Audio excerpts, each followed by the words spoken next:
You're listening to Rendezvous with the Writer with Bobbi Jean and Jim Bell, only on LA Talk Radio.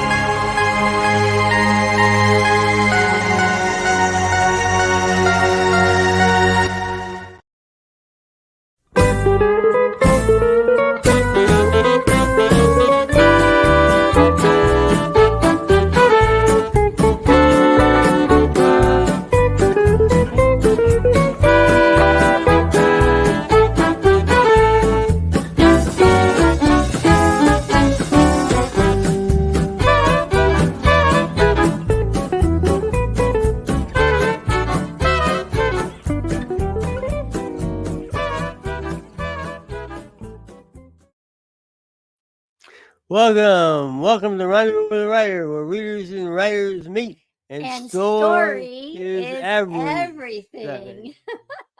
We're your hosts tonight, Jim and Bobbi Bell. We're so delighted that you're joining us, whether you are listening for a first time, maybe you're catching this live on Facebook or YouTube, or you're catching it on the podcast. We're delighted that you decided to share the road with us tonight. That was the Hot Texas Swing Band starting us off, as they always do, with a little bit of their song, Hot Texas. Hey, Jim, who do we have with us tonight? Helen Wan. We have Helen Wan. There she is. She's going to talk about her book, Echoes of Forgotten Places. Oh, my gosh. Talk about story is everything. I think that everything possible is in this book. Almost. Although there will be another, we understand. So welcome, Helen. Thank you so much for having me. We're happy to have you. Jim has a little bio. A little short bio here. Short bio. Helen Wan grew up in the rugged hills of the Columbia River Gorge, where her stories originate. She knew and loved many of her characters, making her stories even richer and more compelling. And she just received the 2023 Will Rogers Bronze Medallion Award for Western Modern Fiction for Echoes of Forgotten Places, our book tonight. Mm-hmm. Helen currently lives in Gresham, Oregon, and is working on her third novel. Welcome, Helen. Thank you so much. So delighted to have you. Let's talk just a moment, because Jim just mentioned that this book is a prize winner. Tell us about the Will Rogers Medallion Award and what it was like when you heard or you knew your name was announced. I was stunned, actually. I had forgotten that I had entered the contest. And a friend of mine called me and said, "Have you checked the finalists?" And I said, "No," pretending like I had just forgotten to do it. And there I was in category 22, modern Western fiction. So did that just make your heart race, or what? So what what were your first thoughts? I see, when I started to write, I didn't really think anybody would read it. I mean, I had never written before, and so I had one book out, but I mean, when I was writing, I really didn't think, and the first book had some really good reviews, and so I thought, well, it's possible.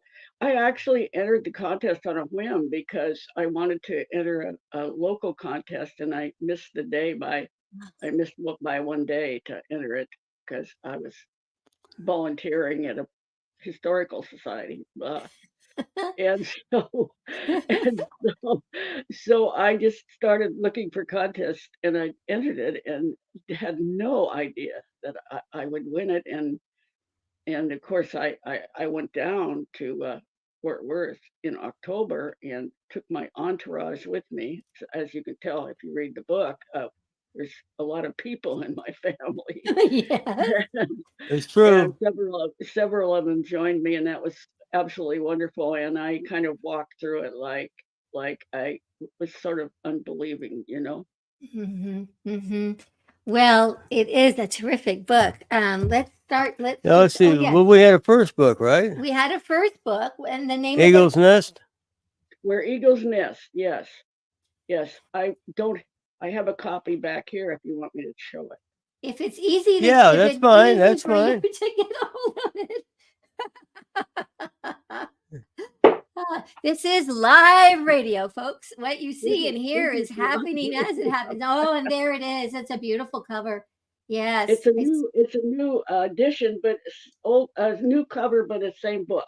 Yeah. The same book. Yeah. Wonderful. You know, Helen, you mentioned you didn't do a lot of writing, but you did write a book, as we just talked, Eagles Nest Before Echoes of Forgotten Places.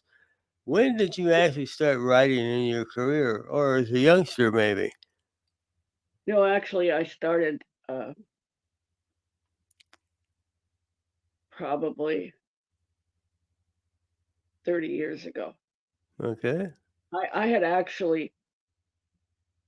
was actually at the tail end of my career when I started it. And I was just compelled to write it. The stories were floating around in my head and they kept telling me to write them down. So I did. Mm-hmm. Mm-hmm. Very good. What inspired this? What inspired this specific book? And I know there's a really wonderful story behind the title, Echoes of Forgotten Places. Why don't you touch on that for a moment? Yes, thank you. I grew up in rural East Multnomah County in northern Oregon on the Columbia River Gorge. The Columbia River is the boundary of Oregon, so you know how northern it is. And in that 134 square miles, there were 11 one-room schools.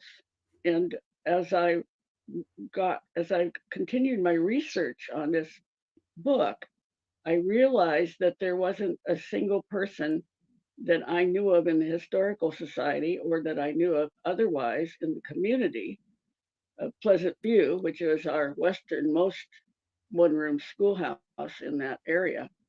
I realized that not one single person knew the location of all the schools. They knew about where they were. They did not know where the location was. So as I wrote the book, I became very determined to have somebody, and my brother and I tried to get the GPS coordinates for where each school had stood. And there's very few of them that are still standing, maybe 2 or 3 of the whole thing. And they're residences now. And the residences now. That's fascinating. You know, you indicate in the book that that's several times that it's really gorgeous, gorgeous country up there. Is that right? It really is. It is beautiful country. It's the winters are have been bad because the Columbia River Gorge, if you have ever seen it or seen pictures of it, it's like a huge canyon, and the wind and of course we're right near the ocean. We're like an hour from the ocean, and so the winds up and down the gorge pretty much whistle through it like a funnel, and so the winters can get pretty rugged, and so that's what Juliana had to deal with, and even worse in those days because the winters have been milder lately. So that was one of the things, and I did bring that on the book. I couldn't help it because my childhood was memories of winters were bad winters with no electricity, and of course we were all prepared for it in those days, but it stood out in my mind basically. So, but it is a beautiful, beautiful country. I mean, farming it is a little tough because there's a lot of hills. Yeah. Yeah. Where we know now a little bit about where the story takes place. Can you kind of give us the parameters of time when it more or less opens and where it concludes, although it points to another book, but where it concludes? Yes, thank you. This Echo starts in 1897 actually, and it starts with Juliana and her 8 children and a widow on the homestead, and it goes until 1916. So in that time space, a lot of changes were made in our culture. Yes. So that was really so much fun to write about because I could write about their surprise, how they handled the changes, what they thought of them, and I just really had fun doing that and researching as well. Research, yeah. And it's partly why it falls in the category of modern Western. We so often, if we hear the term, Western fiction, we may think, okay, it's going to be 1830 to 1890. And to say modern, kind of like, so what would that mean? So having it start right before the turn of the century and then take us in, and in a few moments we'll talk about some of those cultural changes. One of the things that struck both of us so much, I think, is, of course, it is historical fiction, but it is very much based on, as you have mentioned and touched on, family history and family stories and relatives in your family. One of the things that to me was so compelling is one of our main character, Juliana. She writes letters home to Germany, and you give us those as the author. Every time Juliana writes a letter, we get to read what's on her heart and on her mind.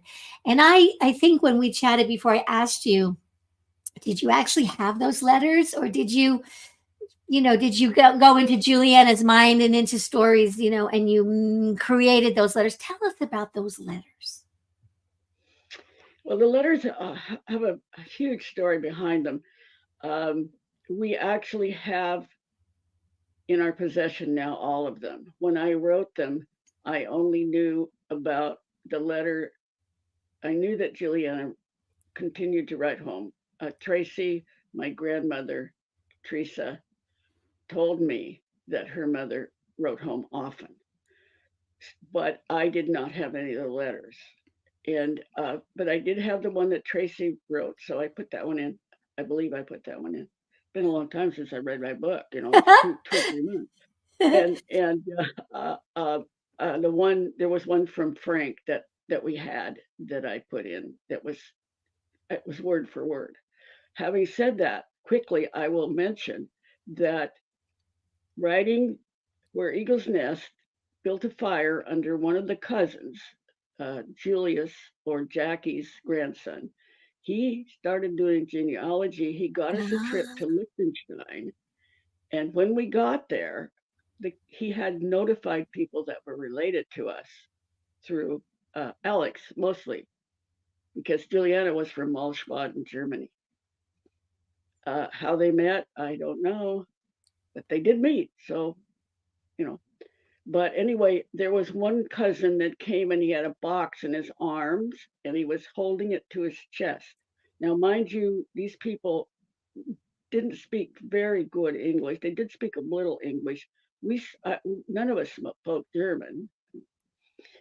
So, but we communicated.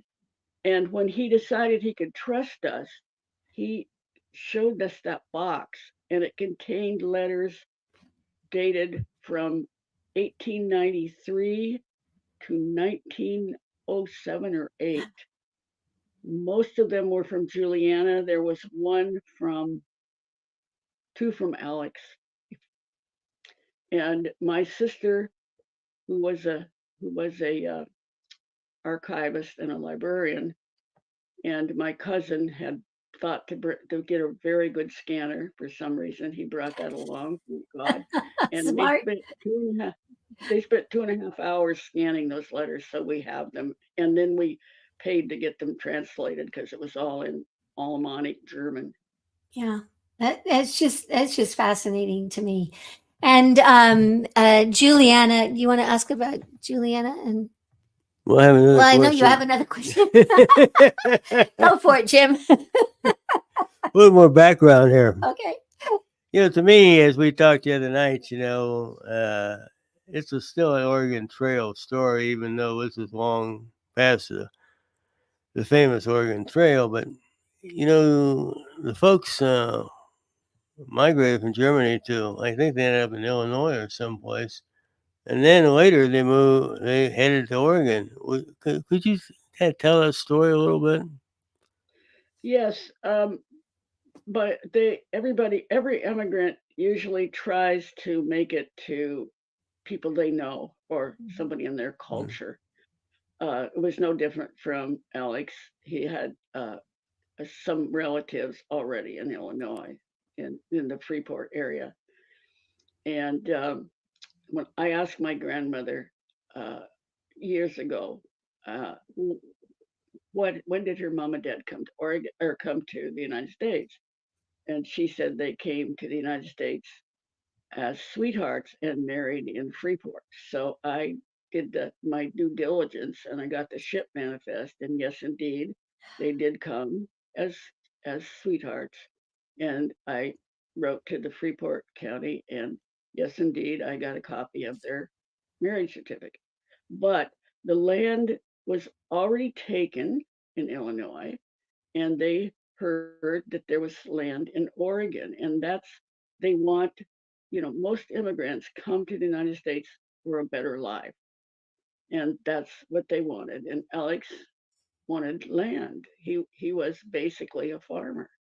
Mhm. And so when he got to Oregon, and there were some people from Freeport that he knew about because they lived in Freeport for at least a year. My grandmother, Tracy, was born in Freeport. And I asked her, and she said, we came to Oregon the spring after the railroad came through from St. Paul. And that would have been April of 1894, March, April, February, sometime in that era. And Mhm. and she said she was two, but she wasn't. That was a little off, but of course her memory at two wouldn't have anyway. But Right. So they the train. Yeah. So the train was really important. the train was amazing. I Yeah. had an opportunity to go to the Oregon Historical Society when they had their exhibit about the early train, and I went through and mapped it all out and made a lot of notes. And they had not built a bridge across the Snake River. The train came from St. Paul, and one spur went to Tacoma, and the other spur went to Portland. And in order for that track to go to Portland, they had to cross the Snake River, and there hadn't been a bridge built, and so they ferried the train across, which just blew me away. Ferried the train across. My goodness. Across the Very Snake River good, in huh? north. Oh my goodness.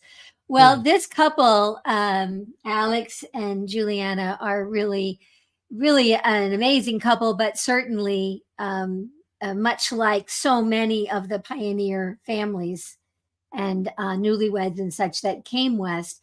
And of course, Juliana finds herself in a situation that many women did.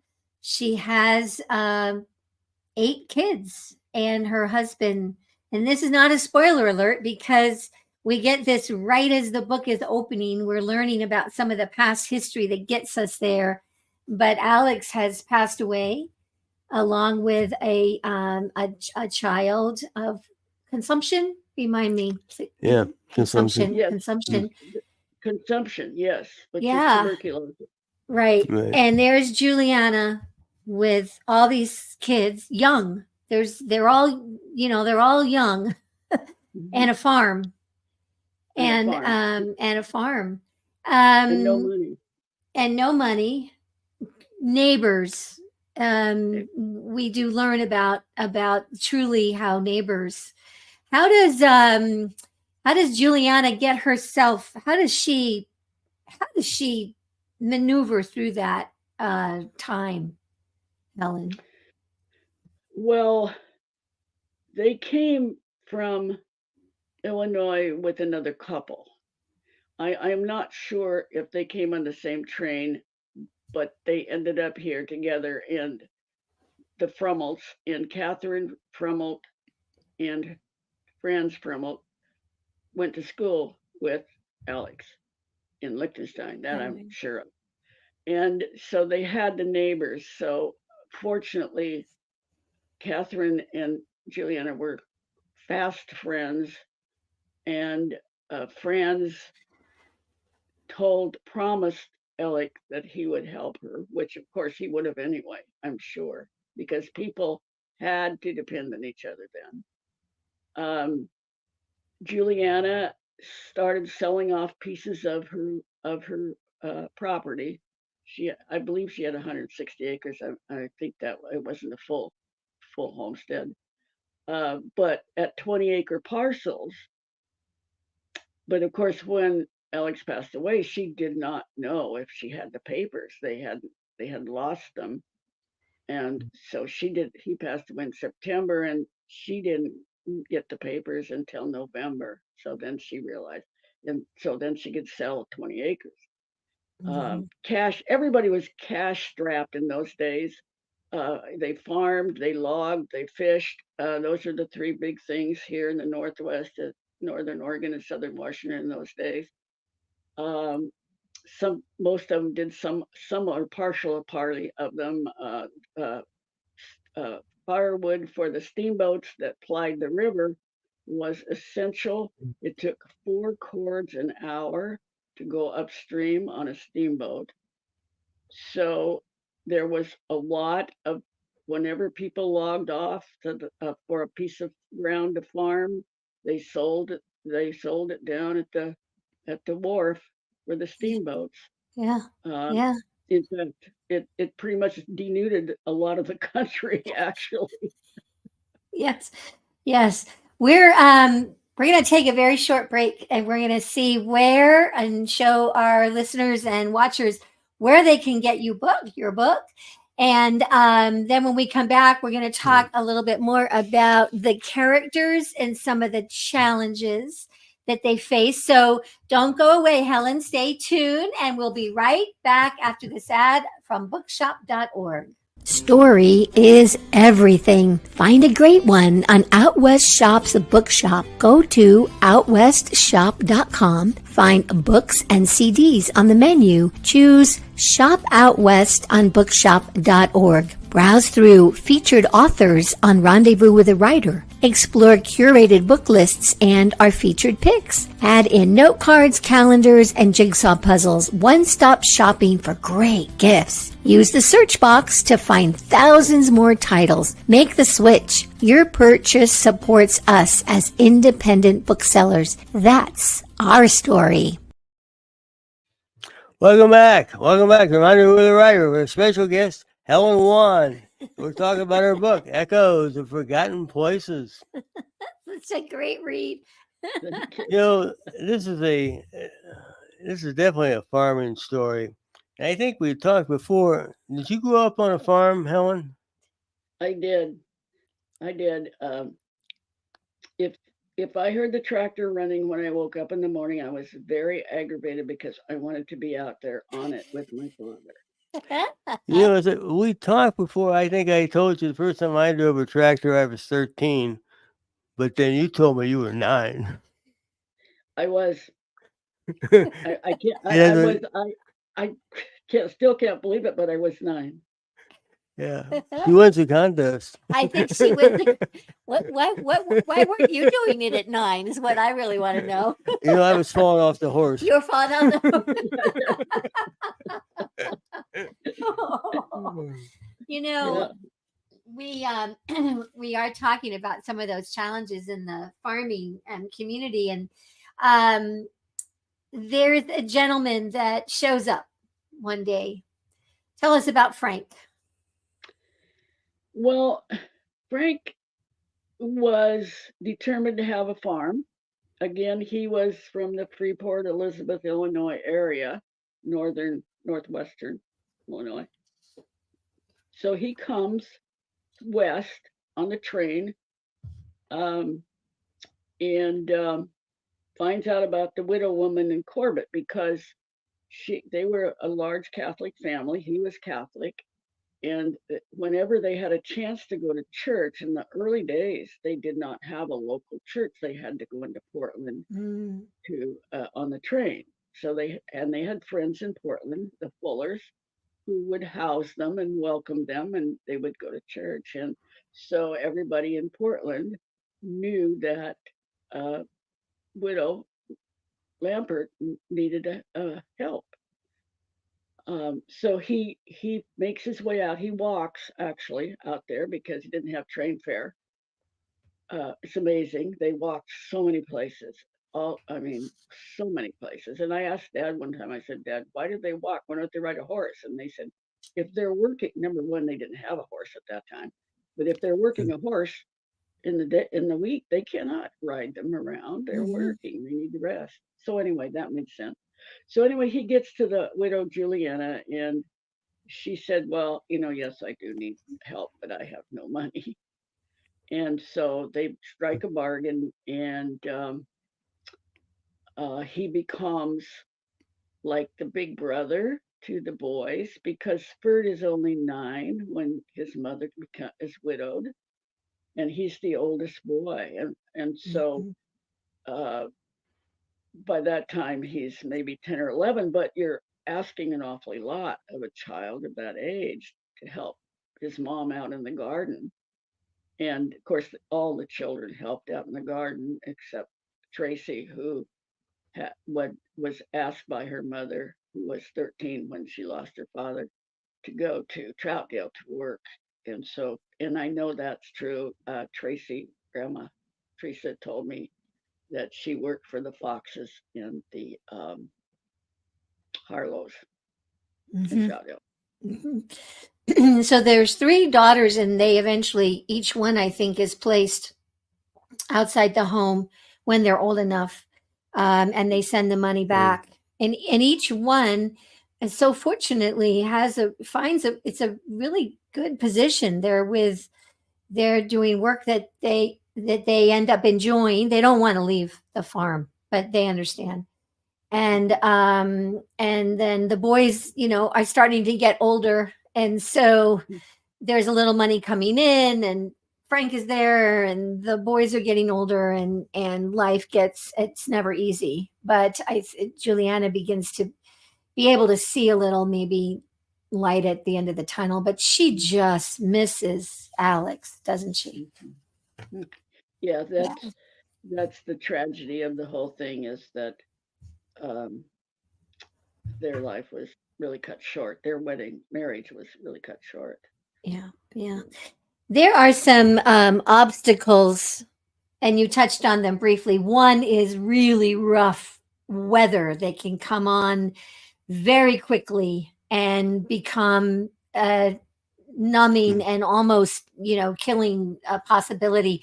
There are several scenes, and there's the one that I'll never forget, with the 2 boys are believing that they are old enough to do the final kind of vegetable produce run, and they're going to go up to a logging camp and come on back. And they're stout, hardy kids. They really feel that they can do this. And Juliana is a little, I'm not sure. And Frank is, let's let them. And what happens? What happens in that scene? Well, they try to make it home, and the temperature drops, and it's quite a trek up to Larch Mountain in Palmer, which was the logging camp up there. One of the schools was Palmer, which is way out now, and we went there. And it's long for me. I can't imagine driving a horse and wagon up there and coming back in the same day, but they did that. And they had a stop off, and the people where they stopped off, and they usually delivered some extra produce to them, and they were kind to them, and they tried to get them to stay because it had gotten so cold and the wind was blowing so hard, but they wanted to get home, so they got them all fixed up to go home. And then it started snowing, and I have been in one of those, one I can remember, really serious blizzards when the east wind's blowing and the temperature is very, very cold, minus 20 or something. And that doesn't sound very much to Midwestern, but trust me, it's not good. If you're out We believe if you. you're not in it. And so they end up breaking an axle on the wagon, and then one of the boys gets hurt, and they try to ride the horses home, and they don't show up at home, and Aunt Juliana is very frantic, and Frank is sort of overwhelmed with grief because he was the one that said, "Well, yeah, let them go. They'll be fine." So he goes over and gets friends, and they take off, Yeah. riding horses. But that time they have horses. It's a riveting story, and I bring it up because to the readers, all of our readers out there that are listening about this book, Helen writes this book. You feel like you are right there. I was nail biting the whole time because, every story, you don't know what's going to happen. Will there be loss of life? Will there be an illness that comes from it? Will there be some type of an accident that causes a permanent, challenge for the person? So this may sound like, oh, that just sounds like kind of a, an easy read. And it is because it's so well written. But you take us from one kind of challenge to the next, especially as this family grows and the kids get older and the girls have different things that happen to them in their jobs when they're away from home. And but we also see a lot of joy. We see celebrations and families getting together, like you were saying, for church. And so this is a wonderful escape into another time and another place, and fascinating, engaging characters and all kinds of situations. This is a life that's not exactly in the forefront of today's modern society. There's fewer and fewer and fewer family farms, and most of them are commercial now. Mhm. The family farms all became a collective of big companies. And we bring out some serious things. This is not like maybe some of us remember going to Thanksgiving or Christmas at grandma's house. It's this is the way people lived in the early days and days going by. And while you can have a lot of good things occurred on the farm, there was a lot of danger. And whether it be the weather, whether it be accidents or Mhm. working with the machinery, Mhm. it posed a challenge. And of course, when something happens, you can't reverse those things. No. And it can be tragic. Yeah. And their faith plays a really big role in their perseverance, I think, and their moving forward. Faith and the camaraderie of the neighbors and the people that they meet over time. That does help them.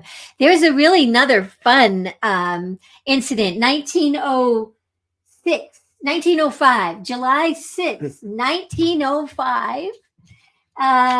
Several of the family members take off for the Lewis and Clark exposition. What are some of the things that they encounter there, Helen?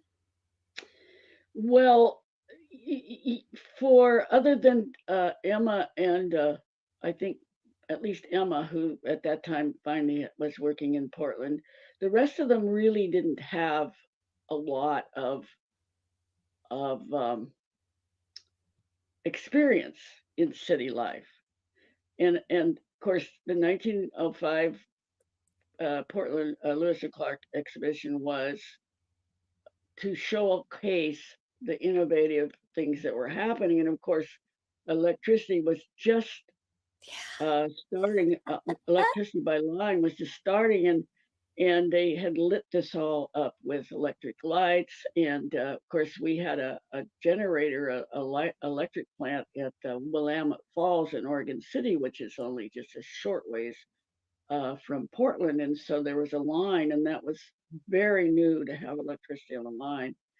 And of course, these people, in fact, mother and dad, when they were married in 33, they did not have electricity on the farm yet. I mean, that was how new electricity was.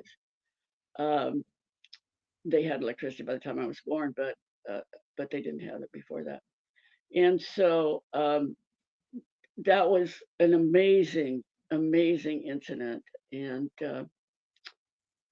of course, the suffragette movement was Right. We'll talk Very about that in a minute. You want to ask about hot dogs?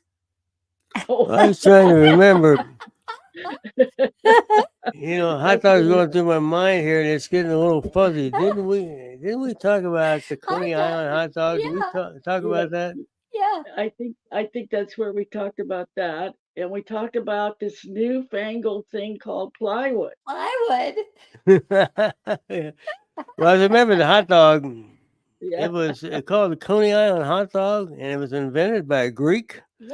Yeah. And nowhere near Coney Island. No, like in the corner of like a corner of a restaurant or yeah. back room of a Yeah, with Hires root beer. Yeah. So fun. really. And trolley cars. I think that was another thing that was Yeah. sort of new to them. Yeah. Yes, the suffragist movement. We're talking about some of the technologies and cultural changes that are covered in this book as these main characters encounter them. That was so interesting to me about suffrage. I didn't really know a lot about. And so I, like most readers, we like to be entertained and we like to be informed. And historical fiction can do that so very well. So tell us a little bit about the suffrage movement and specifically Abigail Scott Duniway, which was a name I was not familiar with. Yes, Abigail Scott Duniway was very spearheaded the suffragette movement in Oregon.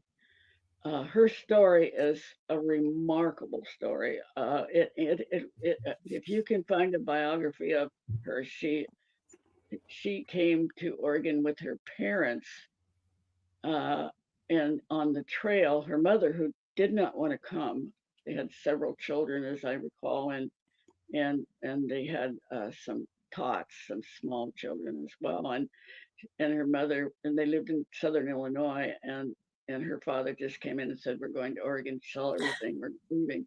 Yeah. And they didn't have a train. Of course, they came by wagon, and most of the kids walked most of the way.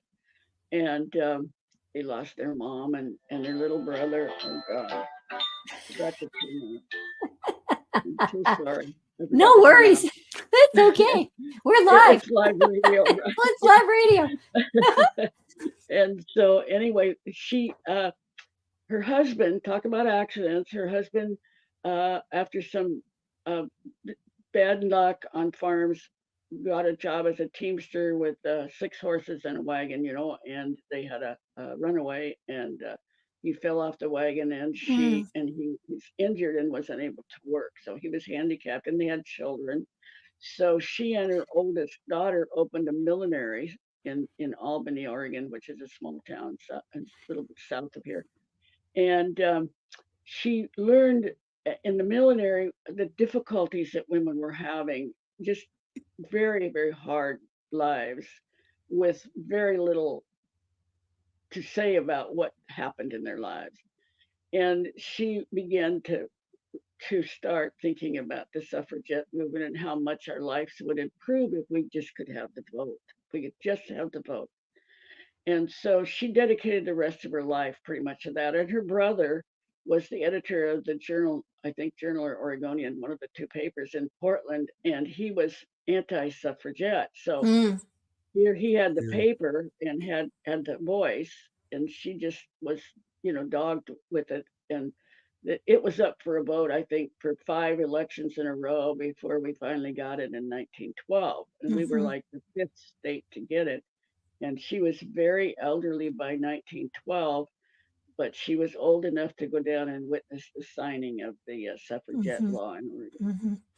And all 3 girls in this story, in your relative story, they all get involved in the suffrage. They go to the rallies and they volunteer and they read. She's quite a novelist, Abigail Duniway, and they wait for the next book that's coming out, and that to me was so very, very interesting. Let's see. I'm just looking at time. We're okay on time. Let's see. You must have a good question, honey.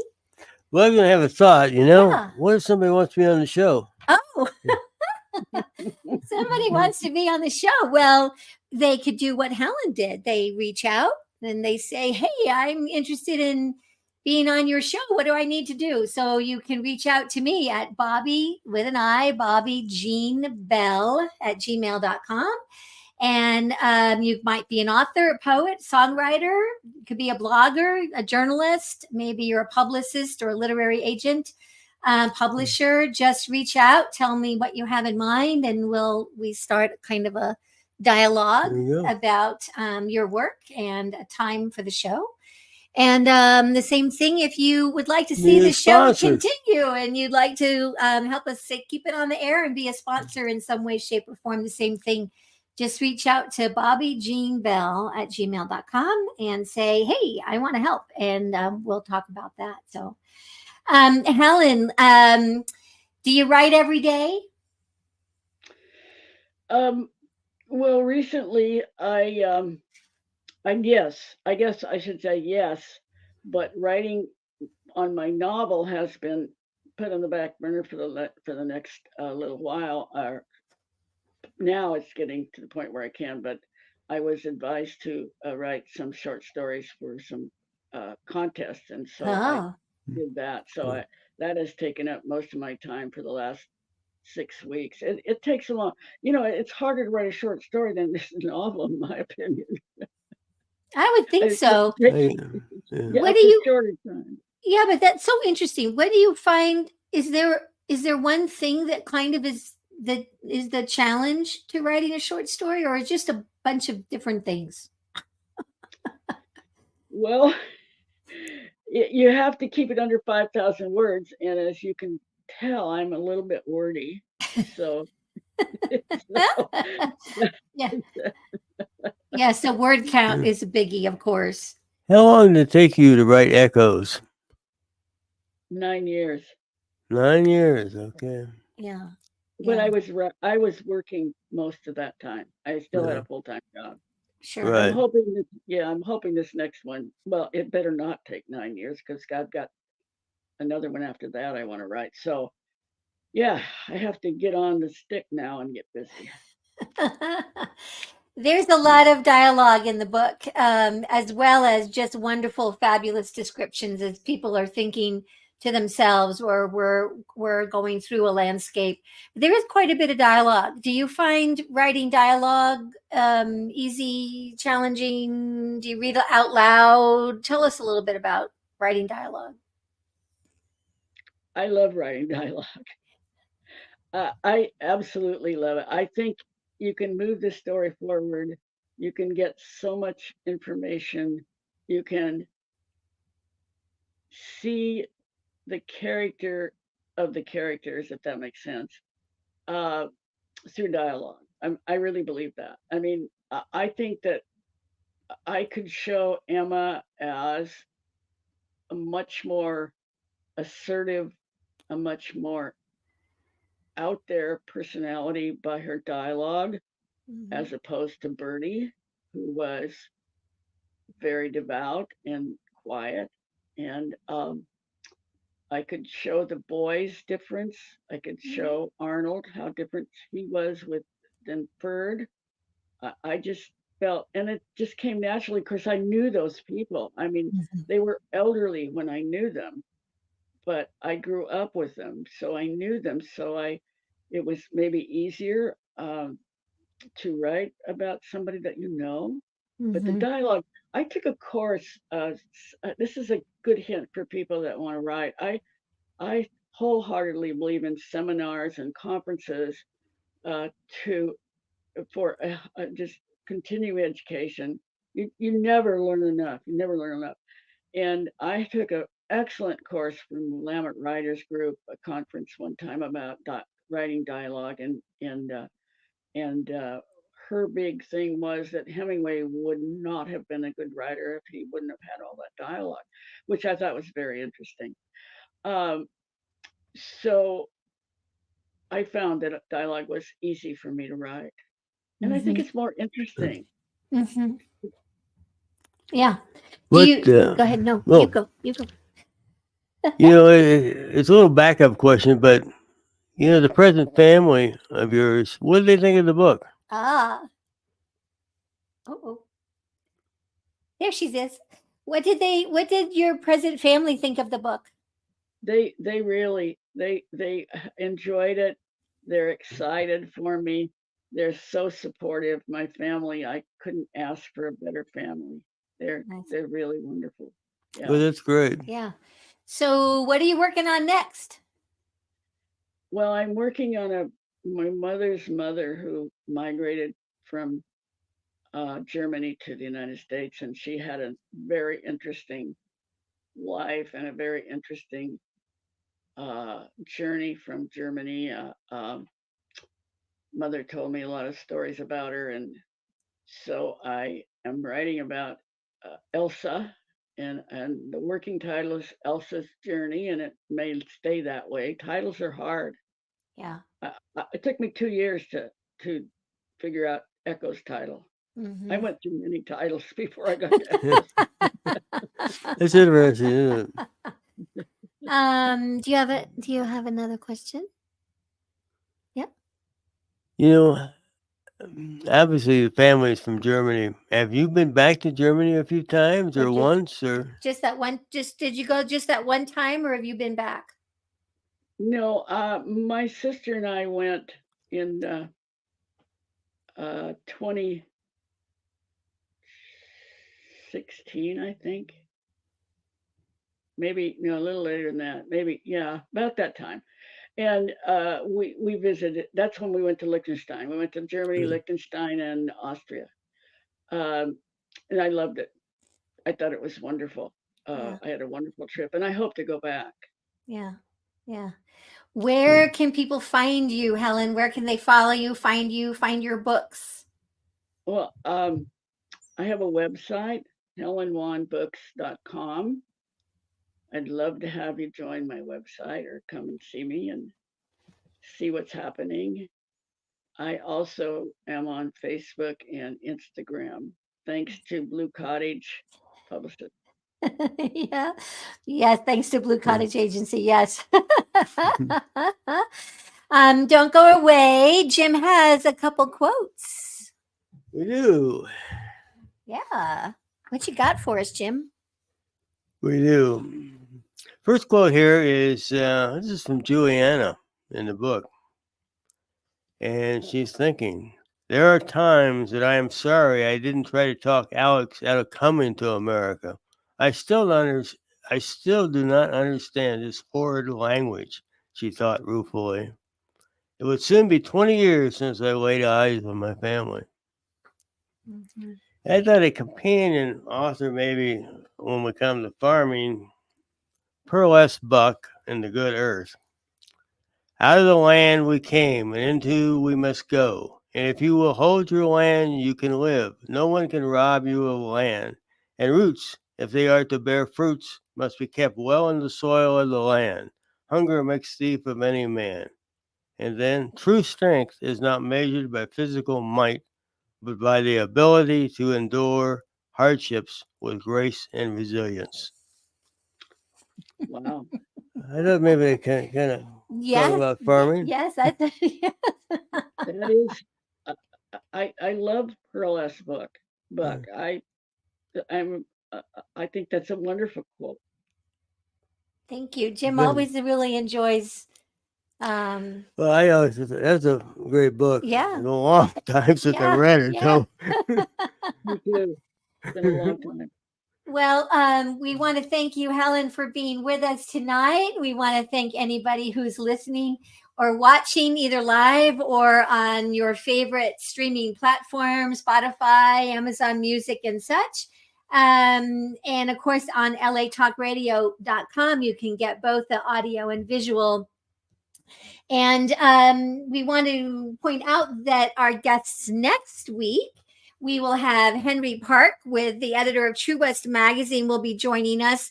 And we will be talking about his book, The Greatest Westerns Ever Made and the People Who Made Them, because our featured guest is a mutual friend of Henry's and ours, Michael F. Blake. And he has just released a book, The Cavalry Trilogy, John Ford, John Wayne, and the Making of Three Classic Westerns.